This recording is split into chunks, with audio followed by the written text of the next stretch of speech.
Olá pessoal, sejam bem-vindos a mais um episódio do Buscando Saúde. Hoje nós vamos falar sobre melasma. Talvez você já tenha ouvido falar, queira saber mais sobre esse assunto, então fica aí com a gente.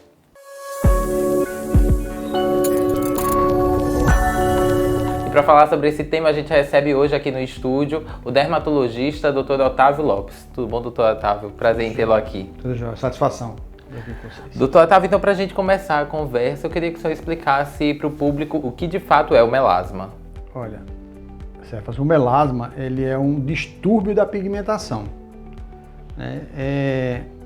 A célula que produz a cor da nossa pele, que produz a melanina, ela fica hiperreativa. E ela fica hiperreativa em alguns locais. Se esse melasma fosse universal, era algo até bom, porque traria um bronzeamento sem uma exposição solar importante. Então não danificava a pele. Mas esses melanócitos, eles ficam hiperreativos em áreas, sobretudo na face, mas pode comprometer região anterior do tronco e superior aqui dos braços. Então, ele fica, a célula fica extremamente reativa à luz do sol. E qualquer exposição a essa radiação, a gente tem uma hiperpigmentação. Só que é uma pigmentação que fica redilhada. Ela não fica difusa em toda a face. Veja que ela compromete, quem já viu o melasma, sabe que ela compromete mais a região malar, frontal, pode comprometer a região do dorso nasal. Então ela faz uma asazinha de borboleta, acomete a fronte também, e é rendilhado, não é uma coisa uniforme. Por quê? Porque alguns grupos de melanócitos ficaram hiperreativos. E essa hiperreatividade a gente não sabe por que aconteceu. Tem algumas situações que favorecem o aparecimento do melasma. Quais são esses fatores? Por exemplo, o uso de anticoncepcional é um fator gatilho importante. A gravidez, tanto que esse melasma é muito comum na gravidez, e ele era chamado de cloasma gravídico, que aparecia durante a gravidez. Em algumas situações que os hormônios eles têm um papel importante no desencadeamento e na perpetuação do quadro, quando eu não tenho o hormônio mantendo o quadro, eu tenho a reversão do melasma. O que não é comum a gente ter a reversão de melasma, mas em algumas situações a gente pode ter reversão. Por exemplo, o indivíduo que teve o melasma desencadeado pelo anticoncepcional. O que acontece? Eu tiro o anticoncepcional, faço a medicação despigmentante e com o tempo esse melasma acaba e não volta mais. Doutor Otávio, e o melasma ele acomete mais mulheres ou homens? É bem difuso isso? É mais comum em mulheres, muito mais comum em mulheres. Por isso que a gente acha que tem uma participação dos estrogênios nessa situação. E é uma patologia que acomete a fase reprodutiva da mulher. A partir dos 18 anos de idade até os 50 anos de idade, essa é a fase de aparecimento do melasma. E ele tende a desaparecer após a menopausa. E quais são as áreas? O senhor falou do rosto, né, da área próxima às axilas, mas tem outras áreas que o melasma pode acometer? Tem. O principal local do melasma é a face. Sim. É a face.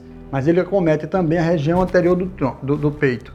A gente chama o decote, o veio do decote. É um local muito comum também de aparecer isso. Na região do braço, mais na lateral dos braços e ombro, é um local também bastante comum. Então são essas áreas. Pode acometer outras áreas, como o antebraço, pode acontecer também do acometimento dos antebraços. E é característico da mesma forma como acomete o rosto? Não. Nessas outras localidades, eles são mais resistentes à terapêutica, não respondem, né, adequadamente às medicações de diminuição da melanogênese, ou seja, os inibidores da pigmentação, eles não respondem bem aos inibidores da pigmentação e tendem a ser extremamente resistentes. Mantém-se, inclusive, depois da menopausa. Doutor Otávio, e como é que a gente faz o diagnóstico dessa doença? É clínico, é eminentemente clínico. Então, a observação do médico, do dermatologista, é suficiente para atestar, para afirmar que a gente está diante de um melasma. Aí você pode me perguntar, então, só a observação do médico é suficiente? é importante salientar que em algumas situações a pigmentação na face, a hiperpigmentação, a mancha escura da face, ela pode ser resultado de outras patologias. Aí, nessas situações especiais, o dermatologista, levantando a possibilidade de outra natureza para aquela hiperpigmentação, ele pode lançar mão de uma biópsia, por exemplo. E algum tipo de pele tem mais risco de ter o melasma? Sim, as peles mais escuras, a gente chama, dermatologista, de pele tipo 4. A sua cor de pele, por exemplo, moreninho mais claro, moreninho mais escuro, tem uma facilidade maior mais de ter predisposição de ter melasma, sabe? Até porque a melanogênese nesses grupos é muito mais evidente, muito mais acentuada. A resposta melanogênica é mais fácil, mais rápida. Tanto que você for para o sol, você toma pouco sol para ter um bronzeamento. Eu, por exemplo, vou no sol, não consigo bronzeamento de maneira nenhuma. Tá? Existem tipos diferentes de melasma? Não. Os melasmas, eles são de um tipo só. A gente chama de diagnóstico melasma. Não existe graus de melasma. Há algumas classificações para a gente fazer o julgamento do impacto psicológico do melasma nas pessoas. Mas do grau do melasma, se ele está grau 1, grau 2, grau 3, como de algumas doenças a gente faz em graus, de intensidade, não, ele não corresponde ao melasma. E é possível evitar? Ou não? Não tem como se evitar o melasma? Tem. Quem são as pessoas mais vulneráveis? As grávidas, por exemplo, o melasma gravídico é muito comum. Então, o que é que acontece? Nessa fase, a gente orienta a utilização de fotoprotetor. Tá? Se ela utiliza fotoproteção adequada, ela dificilmente terá um melasma durante a gravidez, o cloasma. Se a pessoa tem o cloasma ou o melasma desencadeado pelo anticoncepcional, a gente orienta a questão da anticoncepção e proteção solar. Tem que ter as duas coisas muito bem casadas, proteção solar. Porque quem é que desencadeia, qual é o fator que desperta o melasma? É a luz do sol. É a luz, e sobretudo é importante frisar para os nossos telespectadores, que é uma luz que está próxima da luz azul. É por isso que às vezes já tem muito relato de que a tela do computador também influencia no indivíduo que tem uma sensibilidade muito grande para melasma e pode piorar o melasma. Então esse espectro do azul, que é o primeiro espectro da luz visível, que é o violeta, começa ali ele desperta as células melanocíticas, as células que promovem a melanogênese. Então, nesse caso de uma luz de computador, uma luz de casa ou uma luz de estúdio, também pode provocar? Sim. E como é que a gente pode evitar utilizando o protetor solar, alguma coisa assim ou não? Mas vale salientar que é para os grupos que de fato têm melasma. Sim. Não é para todo mundo, né? Você não precisa estar preocupado com a luz do computador. Agora tem um computador e tem um celular em cima do rosto da gente, né? A luz do celular é a mesma. E a gente, sim, já tem trabalhado bastante em fotobiologia e mostrado a influência desse espectro de luz, dessa luz violeta, sobre a nossa pele, manchando a pele, envelhecendo a pele, certo? Mas é algo que a gente também não dá para ser cético e dizer, olha, todo mundo tem que usar protetor solar porque está de frente para um computador. Não é bem dessa maneira. Né? A distância que você tem da tela do computador é um fator importante.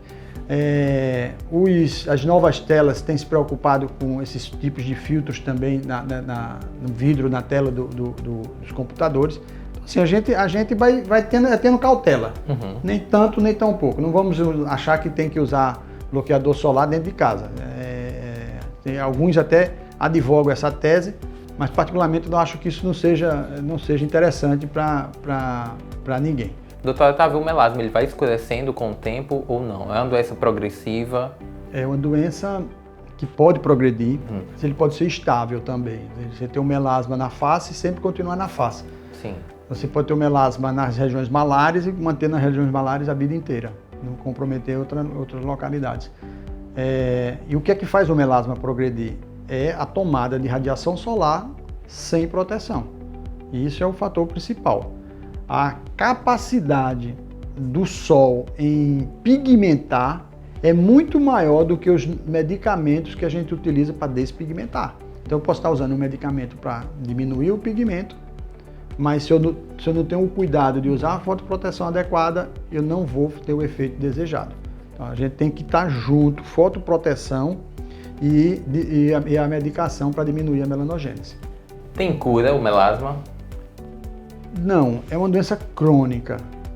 Não gosto de chamar de doença porque dá um impacto muito negativo. É um distúrbio da pigmentação crônico. Na grande maioria das pessoas, existem situações especiais em que a gente pode ter reversão completa do melasma. Nessa situação que ele está ligado ao anticoncepcional ou à gravidez. Mas também a gente percebe uma regressão do melasma depois da menopausa. A grande maioria das pessoas. A gente falou em relação aos homens e às mulheres, que as mulheres desenvolvem mais o melasma. Nos homens, no caso dos homens, eles desenvolvem mais na região da face também, e por qual motivo? Já que nas mulheres é mais pela questão hormonal. Também, os homens na face também, a gente não sabe a razão pela qual esses melanócitos ficaram hiperreativos, não. Advoga-se a ideia de que os hormônios têm participação nisso, porque a gente vê essa relação entre concepcional, na gravidez, mas há situações em que não tem essa relação e você tem o melasma. Nos homens tem isso, né? Ele não tem uma quantidade estrogênica importante e tem o melasma. Então, assim, o que é que determina o melasma? Infelizmente, a gente não conhece. A gente sabe o que desencadeia e o que mantém o quadro. E qual o tratamento para as pessoas que têm melasma? Tratamento do melasma. Principal ponto do tratamento, fotoproteção. É a gente focar na proteção solar. E a proteção solar, vale salientar, proteção solar que tenha filtros ou bloqueadores da luz visível. Porque os protetores solares, eles têm um bloqueio na radiação UVB, que é ultravioleta B e ultravioleta A, certo? Que são as principais radiações que comprometem nossa pele, no envelhecimento, no câncer de pele, etc.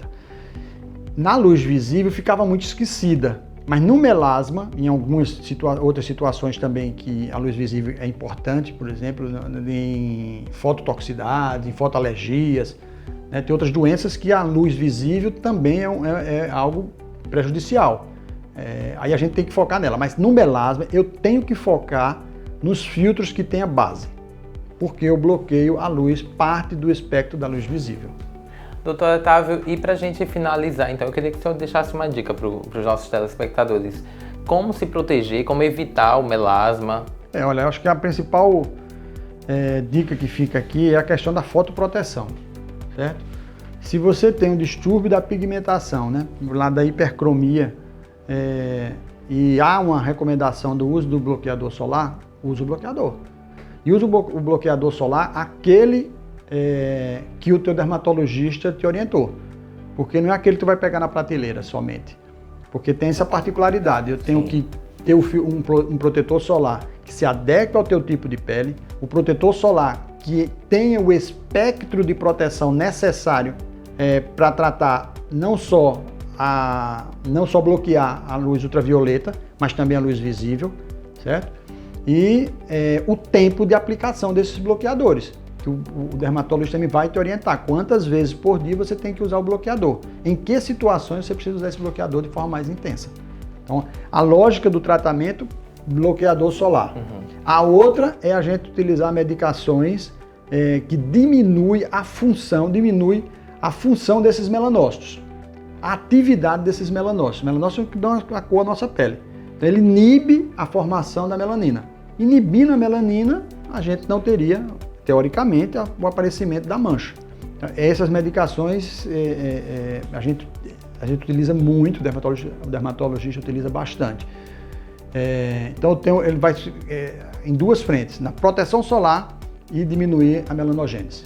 Aí eles vão no efeito interessante, lá na frente a gente tem a melhora completa do quadro. Ou uma diminuição importante da mancha, o que já confere à pessoa um bem-estar estético satisfatório. Esse tratamento ele é prolongado ou ele vai de acordo com o paciente? é um ponto importantíssimo. Ele é prolongado, mas tem que ter em mente uma coisa, não pode ser prolongado também pela cabeça do paciente. Por quê? O médico vai dizer o momento que ele precisa parar. Porque existe uma máxima em medicina que a gente diz que o que diferencia o veneno para o remédio é a dose, certo? Então, e vale salientar que dose também ela é dada de forma cumulativa. Não é só a dose inicial, mas uma dose que eu tomo ao longo da vida inteira. Aquilo traz um prejuízo. Então, todas as substâncias que a principal substância que a gente utiliza para diminuir o pigmento, ao longo do tempo, ela pode trazer uma despigmentação que é esteticamente horrível também para o paciente. Então tem que ou provocar uma hiperpigmentação, que também é de tratamento extremamente difícil. Então a substância que eu usar para despigmentar, ela pode pigmentar demais, provocando um outro tipo de doença, porque eu desvio o metabolismo dos melanócitos.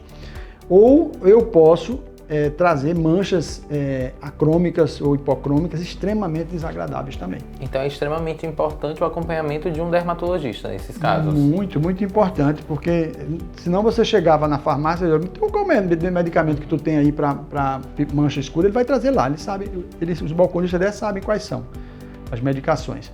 Só que qual é o momento de eu parar com isso? Qual é o momento que eu devo parar ou diminuir, ou espaçar essa dose, essa aplicação? Esse é o ponto mais importante, a gente tem que estar atento a isso, porque senão eu trago um problema que é muito pior do que o próprio melasma. Tem que ter um limite em tudo. Tem que ter um limite.